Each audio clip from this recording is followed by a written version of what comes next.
Hello students, आज हमारा next lecture है from chapter number 1 which is scientific notation and prefixes. इसमें सबसे पहले हम स्टडी करेंगे कि साइंटिफिक नोटेशन से क्या मतलब है। कहते हैं numbers are expressed in standard form.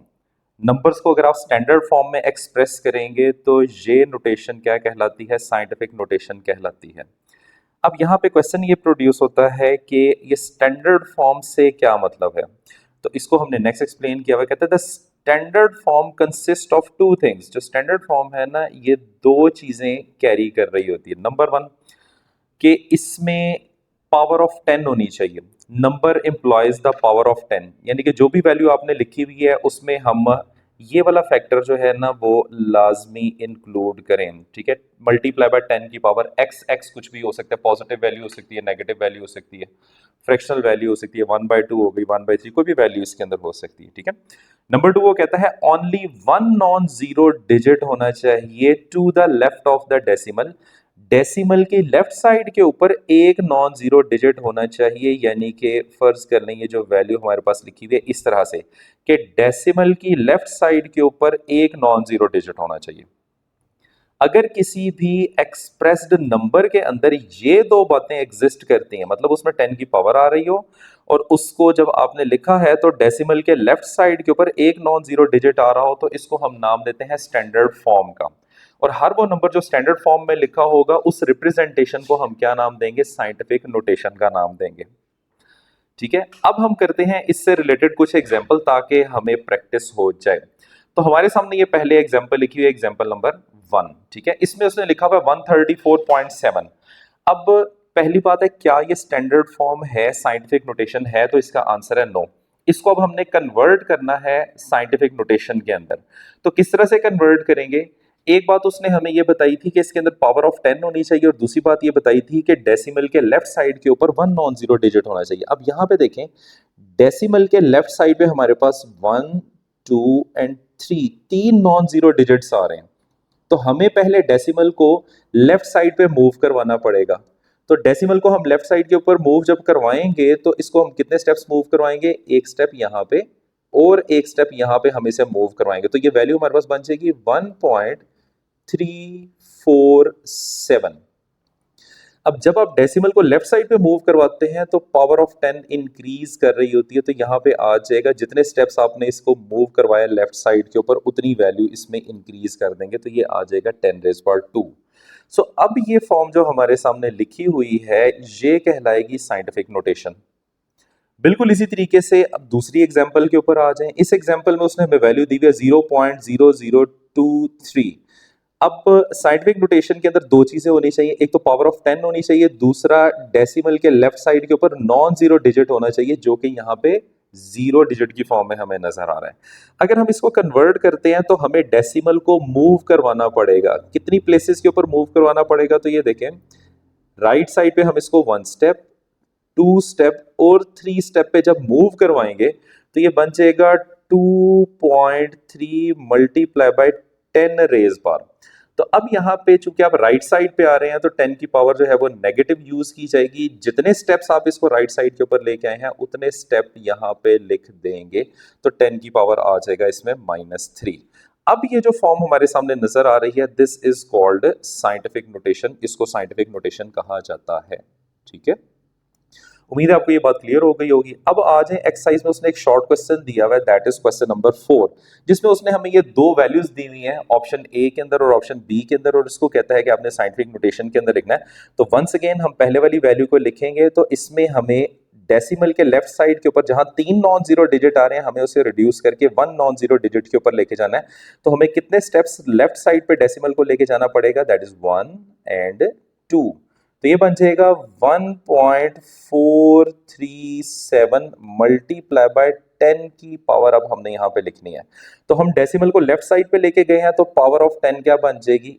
Add होगी। ठीक है, प्लस में आ जाएगा इसका। कितने स्टेप्स लेके गए? 2, तो यहाँ पे इसकी वैल्यू आ जाएगी 2। So now this is standard form. ठीक है, जिसको हम साइंटिफिक नोटेशन का नाम देते हैं। दूसरी एग्जाम्पल के ऊपर आ जाए तो इसमें हमें 10 की पावर ऑलरेडी नजर आ रही है, लेकिन जो दूसरी कंडीशन है हमारी वो यहाँ पे सेटिस्फाई नहीं हो रही है। और वो क्या थी?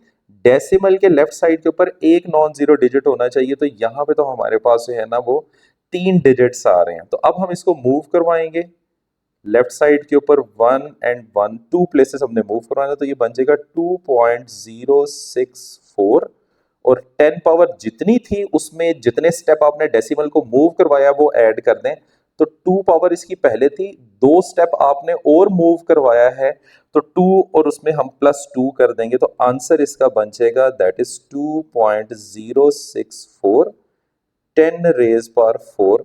This is called the scientific notation. इसको साइंटिफिक नोटेशन कहा जाएगा। समझ आ गई? तो साइंटिफिक नोटेशन से क्या मतलब है, जो भी नंबरिंग आप लिख रहे हैं उसमें 2 चीजें होनी चाहिए। नंबर 1 पावर ऑफ 10 आनी चाहिए उसके अंदर, और दूसरा डेसिमल की लेफ्ट साइड पे एक नॉन जीरो डिजिट आना चाहिए। ठीक है, अगर नॉर्मल वैल्यूज लिखी होती हैं वो गलत नहीं होगी, लेकिन स्टैंडर्ड वे हमारा जो है वो राइट करने का वो क्या है, 10 की पावर होनी चाहिए और साथ उसके डेसिमल की लेफ्ट साइड के ऊपर एक नॉन जीरो डिजिट होना चाहिए। ठीक है, तो ये शॉर्ट क्वेश्चन में पूछा जा सकता है और इससे रिलेटेड एमसीक्यूज जो है, जैसे ही आपको वैल्यूज यहाँ पे 4 नजर आ रही थी जिनको हमने स्टैंडर्ड फॉर्म के अंदर कन्वर्ट किया, इस तरह से ये एमसीक्यू की फॉर्म में पूछी जा सकती हैं। ठीक हो क्या?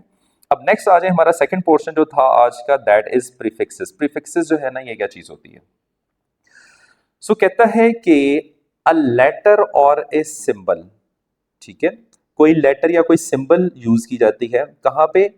प्लेस्ड बिफोर यूनिट, यूनिट से पहले, यूनिट से पहले जो लेटर या सिंबल लिखी जाती है, किस लिए? Which describes the strength of the physical quantity, जो कि फिजिकल क्वांटिटी की स्ट्रेंथ को रिप्रेजेंट कर रही हो, दैट लेटर और the symbol is called prefix, उसको प्रीफिक्स कहा जाता है। ठीक है, कोई भी ऐसा लेटर या सिंबल जो आप यूनिट से पहले लगा दें। फॉर एग्जांपल यहाँ पे आगे इसने मिसालें दी हुई हैं, सो हम पहले इसको इधर देख लेते हैं। फर्ज कर लें कि हमारे पास लेंथ का यूनिट जो है दैट इज मीटर। ठीक है, अब इससे पहले अगर मैं कोई भी वैल्यू लिख देता हूं, फर्ज कर लें यू लिख देता हूं, म्यू, तो ये क्या बन जाएगा? माइक्रोमीटर। अब इसके अंदर ये माइक्रो जो है ना, दिस क्वांटिटी, इसकी वो बात कर रहा है कि दिस इज कॉल्ड प्रीफिक्स, इसको प्रीफिक्स कहा जाता है। क्योंकि मीटर तो हमें पता है दिस इज कॉल्ड यूनिट, तो यूनिट से पहले लिखा गया अल्फाबेट जो भी होगा या सिंबल होगा या जो लेटर होगा, दैट इज कॉल्ड प्रीफिक्स, उसको प्रीफिक्स कहा जाता है। अनदर एग्जांपल, मीटर हमारे पास क्या है? यूनिट है, इससे पहले हम के लिख देते हैं तो ये क्या बन जाएगा? किलोमीटर। सो हियर के जो है this is known as prefix, इसको प्रीफिक्स कहा जाता है। ठीक है, अब देखें, अगर मैं बात करता हूं माइक्रोमीटर की, तो हमें माइक्रोमीटर से जो है ना ये पता चल जाता है कि ये एक बहुत ही स्मॉल लेंथ की बात कर रहा है। तो माइक्रो ने मीटर के साथ मिल के स्ट्रेंथ को वीक कर दिया है, यानी मीटर की जो नॉर्मल हमारे पास वैल्यू थी उसके साथ जब हमने माइक्रो को अटैच किया तो उसने लेंथ की स्ट्रेंथ को, यानी कि जो भी लेंथ की वैल्यू आ रही थी उसको क्या करवा दिया? रिड्यूस करवा दिया। But on the other hand, जब मैं उसी मीटर के साथ के लगा देता हूं और उसको बना देता हूं किलोमीटर, तो अब ये मीटर की स्ट्रेंथ को इंक्रीज करवा रहा है। ठीक है, सो इसी वजह से हम ये कहते हैं कि लेटर या सिंबल जो कि आप यूनिट से पहले लगाते हैं, काम क्या करता है? वो describes the strength of the physical quantity, वो फिजिकल क्वांटिटी की स्ट्रेंथ को डिस्क्राइब करता है कि ये वैल्यू बिगर है या ये वैल्यू स्मॉलर है। ठीक है, उसके बाद जो है ना इसने एक और बात बताई हुई है कि also it eliminates the non significant digits, ये नॉन सिग्निफिकेंट डिजिट्स जो होते हैं ना उनको भी एलिमिनेट कर देता है। ठीक है, अब सिग्निफिकेंट फिगर्स और सिग्निफिकेंट डिजिट्स जो है ना ये क्या चीजें होती हैं, ये हमारा एक नेक्स्ट लेक्चर आएगा, उसके अंदर हम इसको डिटेल से स्टडी कर लेंगे। फिलहाल जो है ना आपने सिर्फ ये पॉइंट याद रखना है, ये बात एमसीक्यू में पूछी जा सकती है कि प्रीफिक्सेस जो है ये किस चीज को एलिमिनेट करते हैं, तो ये नॉन सिग्निफिकेंट डिजिट्स जो है ना उसको वैल्यू में से एलिमिनेट करवा देते हैं। चलें जी, अब आ जाए एग्जांपल की तरफ। वो कहता है SI unit of the length या डिस्टेंस है ना, दैट इज मीटर। ये बात हमें पता है कि स्टैंडर्ड यूनिट जो है हमारा वो क्या है? लेंथ का मीटर। कहता है but for the larger distance we use kilometre, larger distances के लिए हम किलोमीटर यूज कर रहे हैं, तो इसमें किलो क्या चीज आ जाएगी? दैट इज प्रीफिक्स, और मीटर हमारा क्या है? Unit. And for smaller distances we use millimetre, या फिर उसने यहाँ पे लिखा हुआ है माइक्रोमीटर एटसेट्रा यूज कर सकते हैं, पिकोमीटर आप यूज कर सकते हैं, नैनोमीटर्स यूज कर सकते हैं। तो एक्चुअली इन तमाम एग्जांपल्स के अंदर जो प्रीफिक्स है वो इस डिस्टेंस की स्ट्रेंथ को रिप्रेजेंट कर रहा है, इसकी अमाउंट को रिप्रेजेंट कर रहा है। तो पॉजिटिव वैल्यूज जब लगाएंगे तो स्ट्रेंथ इंक्रीज हो जाएगी, नेगेटिव वैल्यूज जो होती हैं प्रीफिक्सेस के अंदर उनको यूज करेंगे तो वो कम स्ट्रेंथ को कम करना शुरू कर देंगे, ठीक है। उसके बाद वो कहता है कि some prefixes are shown in the table 1.3 और वो टेबल 1.3 हमने यहाँ पे इसके साथ अटैच कर लिया है, ठीक है। So this is table number 1.3 और टेबल नंबर 1.3 और साथ इसके हम जो है ना वो कुछ इससे रिलेटेड क्वेश्चन जो है ना उनको भी देखेंगे। सो देखिए जी, अब इस टेबल के अंदर हमारे पास कुछ प्रीफिक्सेस दिए हुए हैं, ये आपने वैल्यूज याद रखनी है, ये एमसीक्यू के लिए इंपॉर्टेंट है। 10 रेज पर -18 को कहते हैं एटो, 10 पर -15 को कहते हैं फेम्टो, -12 आ जाएगा पीको, -9 आ जाएगा नैनो, -6 आ जाएगा माइक्रो, -3 मिली, -2 सेंटी, -1 डेसी, +1 डेका आ जाएगा, +2 जो है हेक्टो, +3 किलो आ जाएगा। 10 की पावर 6 जो होती है प्लस में, दिस इज कॉल्ड मेगा। +9 को कहते हैं हम गीगा, 12 को कहते हैं टेरा और 15 को कहते हैं पीटा और रेज पर +18 को लिखते हैं एक्सा, ठीक है। साथ इसकी सिंबॉलिक रिप्रेजेंटेशंस भी उसने बताई हुई हैं, ठीक है, ये आ जाएंगी इन सब की सिंबॉलिक रिप्रेजेंटेशंस। सो ये टेबल जो है ना वो आपने अच्छे तरीके से याद रखना है। अब ये टेबल हम रखते हैं अपने सामने और कॉरेस्पॉन्डिंगली लिखे हुए जो ये एमसीक्यूज है ना इसका आंसर करने की कोशिश करते हैं, ठीक है। सो इसमें यहाँ पे लिखा है क्वेश्चन नंबर 1 के अंदर कहता है 1 femto is equal to, femto जो है वो किसके बराबर होगा। तो देखें जरा टेबल से फेम्टो हमारे पास कौन सी वैल्यू आ रही है, तो दिस इज द फेम्टो, ठीक है, ये फेम्टो लिखा हुआ है। फेम्टो वैल्यू कितनी है, दिस इज 10⁻⁻15। तो ऑप्शन में देखें 10⁻⁻15 हमें कहाँ नजर आ रहा है, तो this is the delta option, तो 10⁻⁻15 हमारा राइट ऑप्शन बन जाएगा। तो एक तो ये टाइप ऑफ क्वेश्चन होती है जिसमें वो आपको प्रीफिक्स का नाम दे के उसकी न्यूमेरिक वैल्यू पूछ लेता है, या इन केस वो आपको न्यूमेरिक वैल्यू दे देता। किस तरह से न्यूमेरिक वैल्यू दे देता, वो आपसे ये कहता है जी बताओ जी 10⁻⁻15 लिखा हुआ है तो इसको प्रीफिक्स की फॉर्म में क्या लिखेंगे, इसको हम पीको लिखेंगे, नैनो लिखेंगे, एटो लिखेंगे या फेम्टो लिखेंगे, तो वो इसका नाम क्या बन जाएगा, दिस इज कॉल्ड फेम्टो, ठीक है। तो ये दोनों तरीके से जो है ना ये क्वेश्चन पूछा जा सकता है। नेक्स्ट टाइप ऑफ क्वेश्चन में कहता है the ratio of pico to nano is, ratio की क्वेश्चन जो है वो पूछ लेगा, यानी कि दो आपको प्रीफिक्सेस दिए हुए हैं, सो एक को दूसरे से अगर आप डिवाइड करें तो आंसर किसके इक्वल आएगा। तो पीको की वैल्यू होती है दैट इज 10⁻⁻12 और नैनो की वैल्यू होती है 10⁻⁻9। तो इसको सिंप्लीफाई करेंगे तो इसका आंसर बन जाएगा 10⁻⁻3। तो इसके अकॉर्डिंग हमारी ऑप्शन कौन सी करेक्ट हो जाएगी, दैट इज बीटा। अब जरूरी नहीं होता कि हर दफा वो आपको वैल्यू देगा, इस तरह की भी पॉसिबिलिटी है कि उसने ऑप्शन में भी आपको प्रीफिक्सेस लिख के दिए हो, तो 10⁻³ को हम क्या लिखते हैं, दैट इज इक्वल टू मिली, तो फिर उसमें भी ये वाली ऑप्शन करेक्ट हो जाएगी, ठीक है। इसी तरीके से अगर हम इसको रिवर्स कर लें, फर्ज कर लें वो हमें कहता है कि आपने नैनो से पीको की रेशो निकालनी है, तो 10⁻⁻9 डिवाइड बाय 10⁻⁻12 आ जाएगा। इसे सिंप्लीफाई करेंगे तो इसका आंसर बन जाएगा 10⁻3। तो 10⁻3 वाली ऑप्शन करेक्ट कर लेंगे, या इसकी जगह पे अगर कोई प्रीफिक्स आएगा तो वो कौन सा आता है, that is equal two kilo, ठीक है। तो ये दोनों तरीके से आपने क्वेश्चन याद रखना है।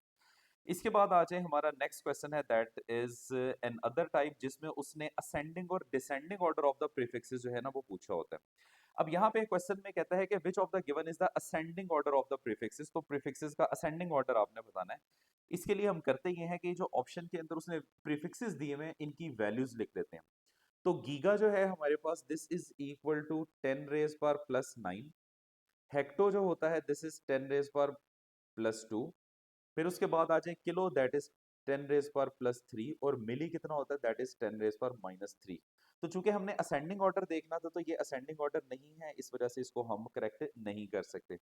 नेक्स्ट आ जाए that is option beta. Beta में उसने लिखा हुआ है पेटा, दैट इज 10⁻+15।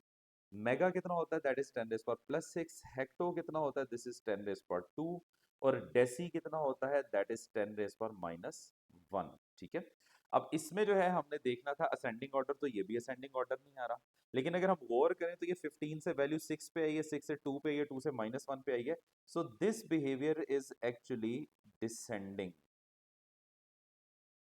ठीक है। सो ये डिसेंडिंग ऑर्डर अगर उसने पूछा होता हम बीटा ऑप्शन को करेक्ट कर देते। नेक्स्ट आ जाए, इसके बाद उसने लिखा हुआ है माइक्रो। माइक्रो कितना होता है, 10⁻⁻6। किलो होता है 10⁻3। गीगा होता है 10⁻9 और उसके बाद आ जाए एक्सा, ये होता है 10⁻18। तो ये वैल्यू इंक्रीज कर रही है, तो ये वाली हमारी राइट ऑप्शन पॉसिबल हो सकती है, इसमें असेंडिंग ऑर्डर हमें दिया गया है। डेल्टा ऑप्शन को भी चेक कर लेते हैं। फेम्टो उसने लिखा हुआ है, फेम्टो होता है 10⁻⁻15।